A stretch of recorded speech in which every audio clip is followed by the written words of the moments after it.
Bishop Noel Pantoja at Dan Andrew Cura para sa Huling Pitong Wika, Holy Week Specials.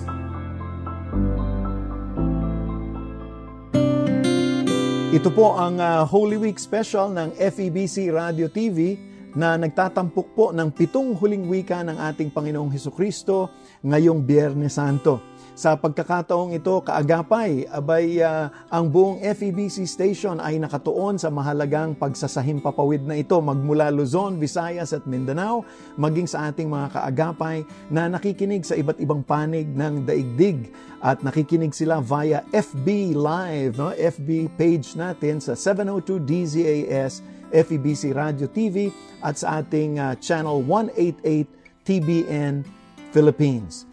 At siyempre, ito'y nasusubaybayan din natin sa 702 DZAS FEBC Radio TV, 1143 DZMR Santiago City, Isabela, 106.3 DZRK FM Quezon, Palawan, CARE 104.3 The Way FM Legazpi, at sa Kabisayaan naman sa 98.7 DYFR FM Cebu City, sa 1233 DYVS Bacolod City, sa Tacloban over 97.5 DYFE FM, at sa Kamindanao naman sa 1062 DXKI Coronadal City sa South Cotabato, sa 1116 DXAS Zamboanga City, 1197 DXFE Davao City, at sa Cagayan de Oro sa 103.3 The New J DXJL FM. Magandang araw po sa inyong lahat.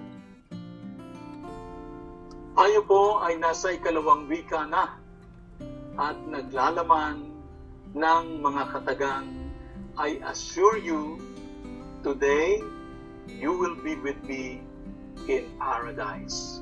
Luke chapter 23 verse 43. Isang pangakong inaasam-asam ng bawat isa. Sa isang piraso ng tabla, nakamarka po ang katagang Hari ng mga Hudyo sa krus ng ating Panginoong Hesukristo. At ito ay translated sa 3 wika. Sa wikang Griego na siyang great language ng lumang panahon, sa Hebreo, ang lengguwahe ng mga Israelita, at sa Latin, para naman sa mga Romano, at lengguwahe ng batas ng panahong iyon. At ang mga sulat na ito ay nauunawaan ng lahat ng nakakakita at dumaan sa krus habang nakabayubay ang ating Panginoon. Kumbaga, ay upang maiwasan ang misinterpretation at para maging klaro ang mensahe. Hindi ba, Dan? Kapag nanonood ng pelikula na nasa banyagang wika, mayroong subtitle sa ilalim upang maintindihan at ma-appreciate ng mga mas nakararami ang communication ng mga artista. Ganito rin ang layon ni Pilato. Ipaunawa ang mensahe para sa lahat. Pero ang kanyang unang layon ay kutyain ang estado ng ating Panginoong Hesukristo sa pagtawag na siya ay isang hari.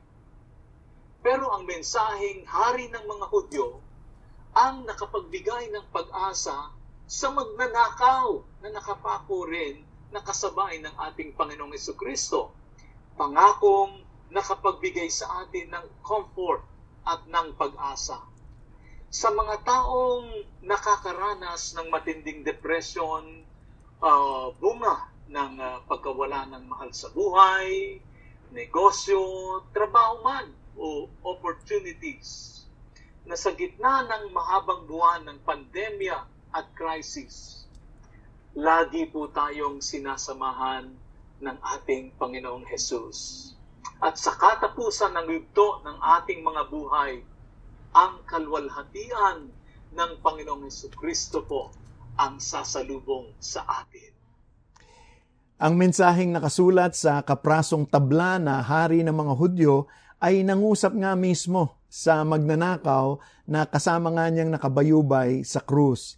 sa pagitan ng buhay at kamatayan, abay kanyang nasabi, Jesus, alalahanin mo ako kapag ikaw ay naghahari na. Ito'y galing sa Luke 23:42. At sa mga katagang ito, natamo niya ang kaligtasan. Bagaman siya ay pinagtawanan ng kapwa magnanakaw na nakapako din sa krus, abay inalay niya ang kanyang buong tiwala nang dahil lamang sa nakasulat dun sa tablang yun na malinaw na nagsasabing hari si Jesus ng mga Hudyo. Ang mga katagang ito ay magpahanggang ngayon ay inaalok sa mga taong lumalapit at kumikilala sa dakilang Diyos na tanging daan sa kapatawaran at buhay na walang hanggan. At para nga po sa mas malalim na talakayan, tayo po ay pinaunlakan online ng mahusay na pastor at talagang abala sa kanyang ministry.